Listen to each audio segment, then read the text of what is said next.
Pada kesempatan ini saya ingin berbagi informasi lah, ingin menyampaikan sedikit himbauan gitu ya kepada para pemirsa, kepada para penonton bahwa di era sekarang ini zamannya sudah berbeda dengan zaman mungkin pada saat para bapak ibu menjadi anak-anak gitu kan. Karena sekarang akses informasi itu sudah sangat mudah didapat gitu kan. Spesifik pornografi itu sudah sangat masif, sekarang diakses itu sudah sangat mudah. Nah, perlu adanya pemahaman dari orang tua untuk memberikan pendidikan seksual. Pendidikan seksual ini bukan lagi sesuatu hal yang tabu, bukan lagi sesuatu hal yang biarkanlah anak tahu dengan sendirinya.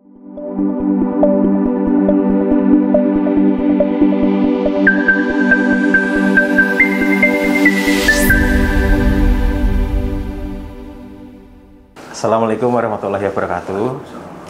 Perkenalkan, saya Didik, saya PK Bapas kelas 1 Surakarta. Pada kesempatan kali ini saya akan berbagi kisah. Sebenarnya kisah ini masih berlangsung gitu kan.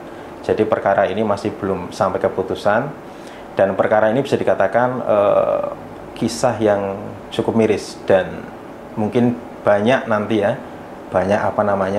hikmah yang bisa kita ambil untuk pribadi kita masing-masing. Nah, sebelum masuk ke cerita saya, mungkin saya ingin mengajukan sedikit beberapa pertanyaan ya ke para viewer. Mungkin kita sudah tidak asing lagi dengan istilah pornografi. Mungkin di antara penonton kan mungkin ada yang pernah menonton pornografi, dan mungkin bisa diingat ya, kapan pertama kali menonton pornografi, usia berapa. Kenapa ini saya tanyakan? Karena ini ada kaitannya dengan kasus yang akan saya ceritakan. Menurut Anda, para penonton, kira-kira ketika ada anak yang masih berusia remaja itu sudah kecanduan parah terhadap pornografi, dalam benak para penonton kira-kira apa yang dampak terburuk yang bisa terjadi? Nah, ini kaitannya dengan kasus yang akan saya ceritakan. Ya, dalam episode sebelumnya kan sudah disampaikan oleh PK Rizky, Pembimbing Kemasyarakatan Bapak Rizky, bahwa Bapak Surakarta itu tidak hanya menangani untuk usia-usia dewasa, tapi ketika ada anak di bawah umur melakukan tindak pidana, maka Bapak sebagai sebuah lembaga ikut terlibat dalam proses pendampingan sampai dengan nanti putusan dari hakim. Nah, cerita saya mulai mungkin dengan memprofiling dulu ya si pelaku dan korban. Kenapa saya tadi bilang miris? Karena pelaku dan korban sama-sama masih berada di bawah umur. Si pelaku ini masih kelas 2 SMP. Kelas 2 SMP. Sebenarnya dia dalam kehidupan sekolah itu tidak ada kendala. Dia bisa mengikuti semua pelajaran dengan baik, tidak pernah tinggal kelas. Dia juga dari secara peringkat berada di tengah-tengah lah, tidak atas dan tidak bawah, tengah-tengah gitu kan. Nah, yang menarik ini adalah kedua orang tua dari si pelaku ini, mungkin untuk memudahkan saya menyebutnya kita gunakan inisial AT. AT ini bukan inisial sebenarnya ya, sebutan saja. Jadi kedua orang tuanya ini bekerja, dua-duanya bekerja. Si ayah bekerja sebagai buruh bangunan, kemudian ibunya bekerja sebagai buruh linting rokok di nah, jaraknya itu jauh dari rumah itu. Jadi bisa dikatakan orang tuanya itu dalam kesehariannya itu di rumah hanya malam hari. Jadi bisa dibayangkan kan bagaimana komunikasi dengan si anak ini kan. Nah, masuk ke kenapa anak bisa kecanduan pornografi. Pertama itu anak mengenal pornografi dari lingkungan pertemanannya. Dia pertama melihat dari HP temannya, kemudian karena rasa penasaran itulah dia akhirnya secara mandiri membuka dengan menggunakan ponselnya sendiri.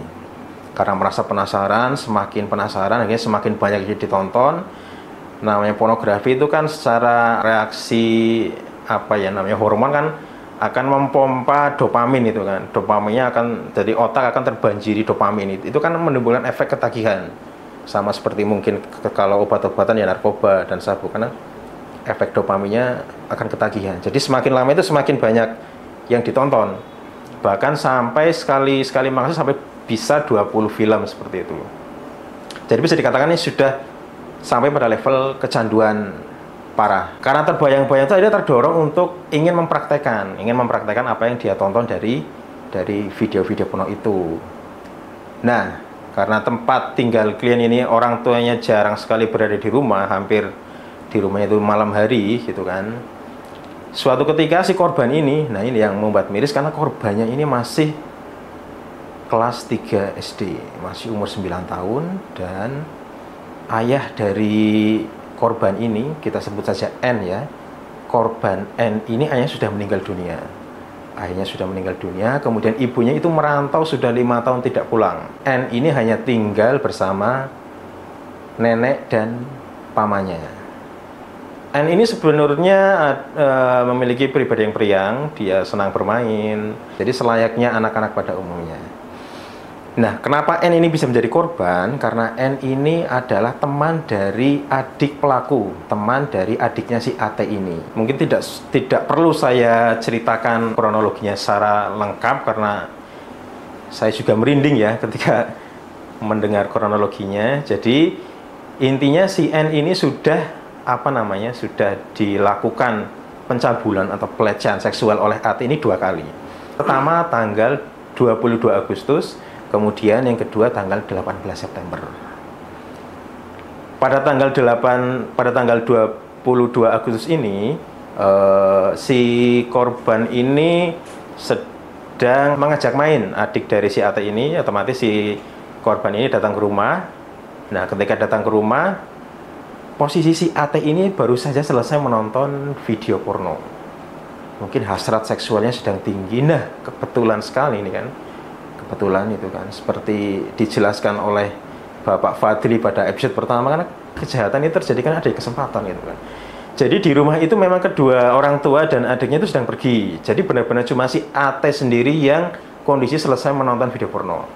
Gitu kan. Melihat ada N gitu kan, ada N datang.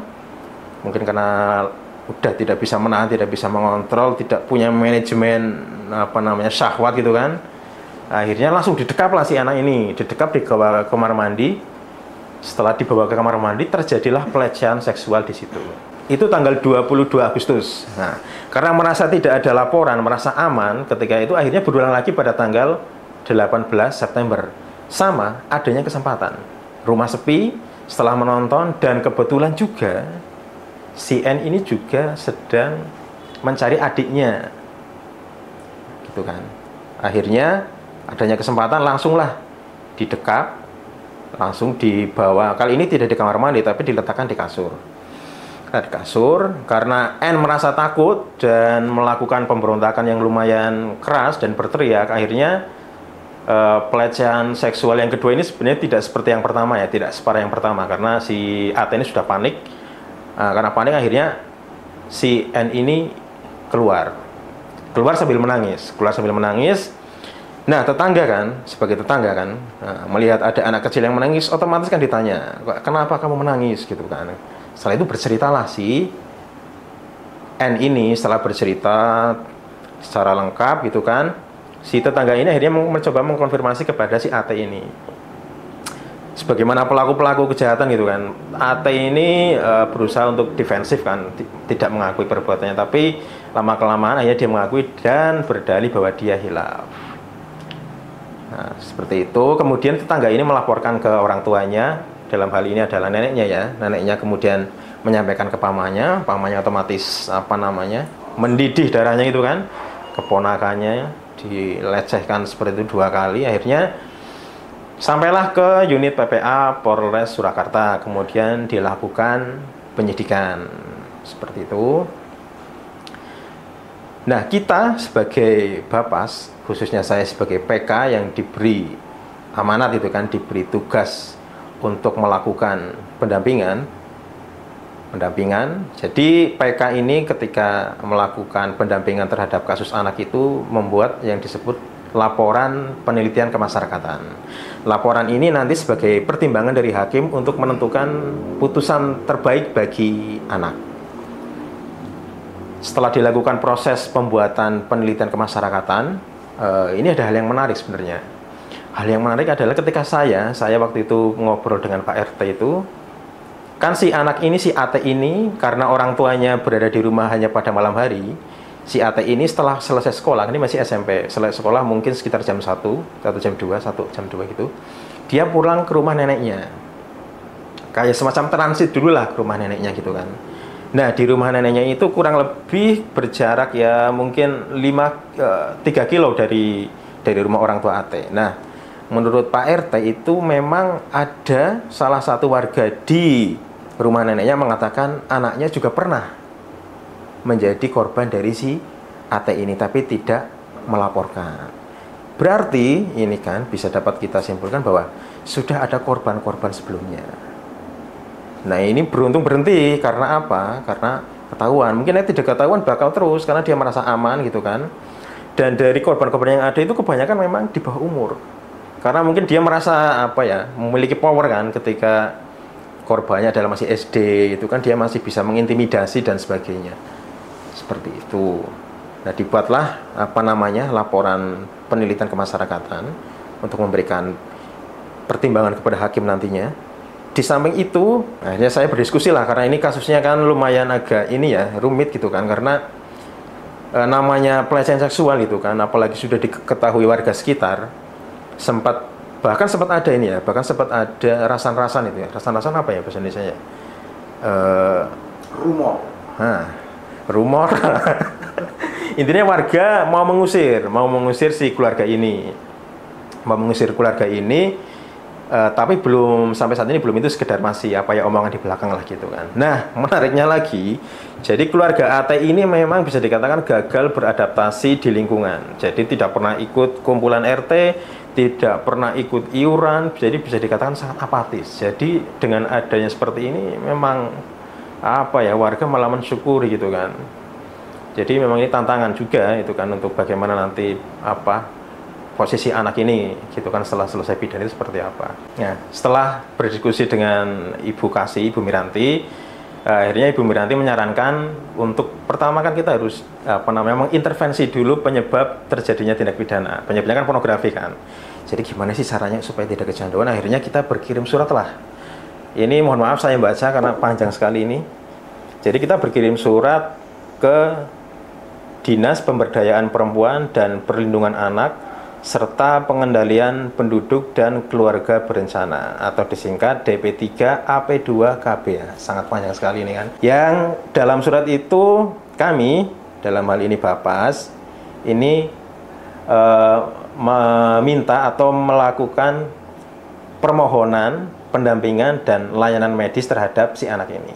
Jadi kita memang pendekatannya nanti secara psikologis dan secara medis. Seperti apa? Nah, nanti ini kan masih proses ini ya, kebetulan ini masih proses. Jadi secara medis nanti dilakukan treatment seperti apa, secara psikologis nanti dilakukan treatment seperti apa. Tujuannya supaya anak ini selesai, tidak lagi kecanduan pornografi, karena ini udah parah pornografinya kan. Seperti itu. Saat ini saya sebagai PK Bapas Surakarta sedang menunggu proses pelimpahan dari dari Polres ke Kejaksaan. Jadi masih menunggu istilah hukumnya itu P21. Termasuk di dalam berkas itu adalah Litmas, penelitian kemasyarakatan yang dibuat oleh PK Bapas Surakarta yang berisi tentang latar belakang sosial, latar belakang ekonomi, latar belakang psikososial dari anak, gitu kan, mulai dari sekolah dan sebagainya lengkap di situ. Termasuk rekomendasi dari Bapas untuk anak ini seperti apa. Tapi ini masih proses. Ketika pertama kali saya datang ke Polres, kemudian bertemu dengan pelaku itu, saya sempat mendidih juga ini emosi saya gitu kan, karena saya juga memiliki adik perempuan kan. Padahal si pelaku ini juga memiliki adik perempuan, makanya waktu saya melakukan penggalian data itu, saya coba kamu bayangkan bagaimana sikapmu ketika adikmu diperlakukan seperti itu. Dia hanya tertunduk, melihat ke bawah gitu kan. Mungkin dia juga ini kadang-kala seperti ini ketika ada anak yang melakukan tindak pidana itu tidak sepenuhnya itu adalah kesalahan dari anak. Nah, inilah peran Bapas di sini untuk melihat dari sudut pandang yang lain, gitu kan. Karena tadi di profiling awal kan saya jelaskan bahwa orang tuanya dua-duanya bekerja dan ketika berada di rumah itu pasti digunakan untuk istirahat. Untuk istirahat, nanti setelah paginya kedua orang tuanya pergi lagi. Jadi komunikasi dengan anak bisa dikatakan minim, Dan ditambah lagi gini, ini kan spesifik pornografi ya. Spesifik pornografi mungkin dari anak ini sekolah oke, di rumah dia juga oke, mungkin kadang-kala membantu. Nah ini kan berarti tidak terdeteksi. Nah pada kesempatan ini saya ingin berbagi informasi lah, ingin menyampaikan sedikit himbauan gitu ya kepada para pemirsa, kepada para penonton, bahwa di era sekarang ini zamannya sudah berbeda dengan zaman mungkin pada saat para bapak ibu menjadi anak-anak gitu kan. Karena sekarang akses informasi itu sudah sangat mudah didapat gitu kan. Spesifik pornografi itu sudah sangat masif, sekarang diakses itu sudah sangat mudah. Nah, perlu adanya pemahaman dari orang tua untuk memberikan pendidikan seksual. Pendidikan seksual ini bukan lagi sesuatu hal yang tabu, bukan lagi sesuatu hal yang biarkanlah anak tahu dengan sendirinya. Tidak seperti itu, karena ini secara fakta ancamannya sudah ada. Ini mungkin satu dari sekian banyak kasus anak sebagai pelaku seksual gitu kan. Mungkin sebelum-sebelumnya sudah banyak juga. Jadi salah satu hal yang bisa kita lakukan untuk mengintervensi itu adalah sedini mungkin kita memberikan pendidikan seksual. Sekarang sudah banyak sekali literasi digital yang membahas tentang itu, tentang mulai dari sisi mungkin ya, dari sisi agama, dari sisi psikologis, dari sisi kemarin saya sedikit baca itu dari memang WHO kan juga ada 4 tahap pendidikan seksual, mungkin bisa dicari juga nanti, ada usia dari 5 sampai 8, 8 sampai 12, 12 sampai 15, 15 sampai 18 dan seterusnya. Jadi memang ada tahapannya, nanti bisa para pemirsa bisa, terutama Bapak Ibu yang memiliki anak-anak yang masih proses menuju maupun setelah pubertas, itu perlu diberikan tentang pendidikan seksual. Jadi mungkin perlu dipahami para pemirsa ya, bahwa PK di sini bukanlah sebagai pembela dari pelaku. Ini jangan sampai nanti salah tangkap. Jadi PK atau pembimbing kemaslahatan di sini tugasnya adalah melakukan pendampingan.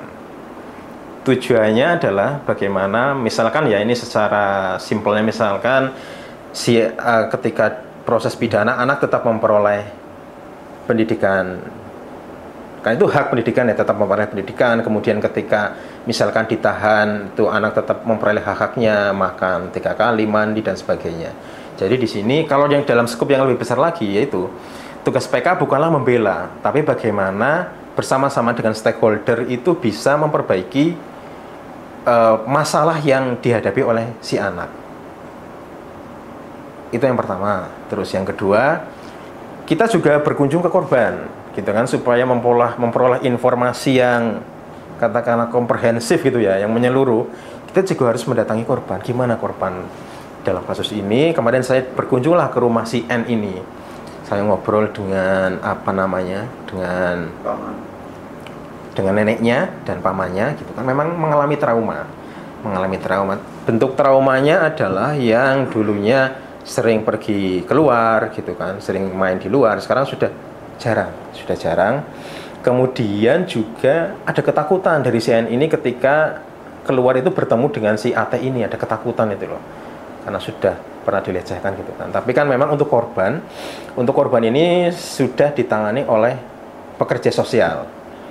Jadi memang kita ini dalam sistem peradilan ini semua sudah dibagi-bagi.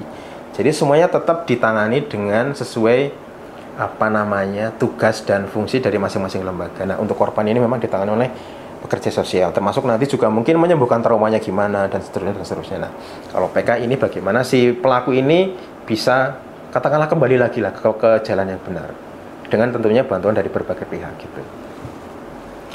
Terus kemudian, jadi kan kadang-kadang kita juga ketika masuk dalam perkara ini, kita juga harus dalam posisi yang yang tegas dan netral gitu kan. Jangan sampai kita terlihat membela pelaku atau terkesan melindungi pelaku. Kita harus bergerak sesuai dengan tusi kita apa. Jadi ketika kita katakanlah berkunjung ke rumah korban, itu kita jelaskan bahwa kita bukanlah membela bukanlah bagian dari perwakilan pelaku, tidak, tapi ini bagaimana baik korban pelaku bisa kalau misalkan dalam kasus lain katakanlah pencurian motor gitu kan, ada seorang anak yang melakukan pencurian motor, itu bagaimana ini bisa diselesaikan katakanlah dengan ganti rugi. Jadi tidak perlu kita menghabiskan energi sampai sidang berkali-kali seperti itu. Kalau untuk apa namanya dalam saya sejauh ini menjalankan tugas ya, itu belum ada intimidasi. Nah, proses untuk mencegah intimidasi itu ya itu kita harus posisinya harus jelas, positioningnya harus jelas gitu loh. Jangan sampai kita ambigu, juga nanti pihak-pihak juga akan ini gimana sih sebenarnya gitu kan.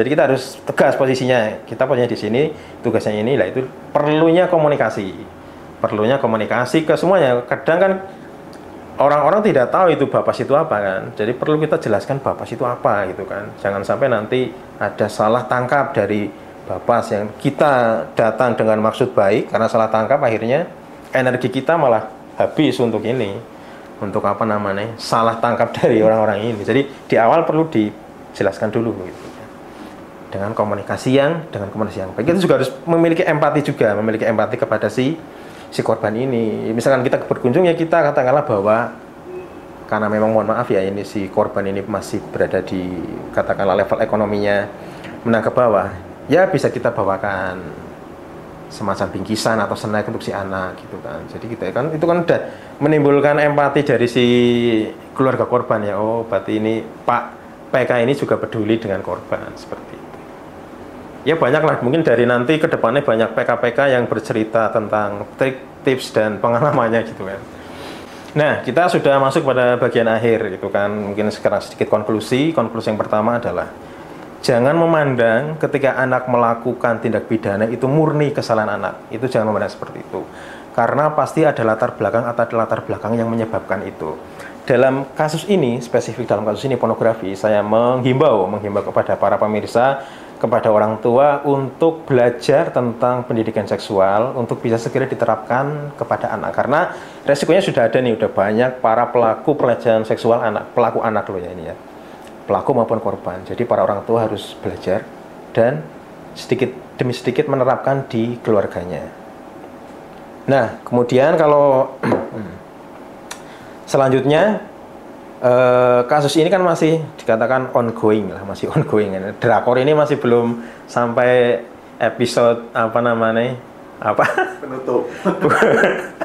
Belum sampai endingnya ini loh, masih berlangsung, masih ada tuntutan, masih ada nanti di persidangan seperti apa, sampai nanti putusan seperti apa, dan seperti apa sih peranku gitu kan, peran PK ini seperti apa sampai nantinya. Mungkin kita bisa lanjutkan di kesempatan yang akan datang.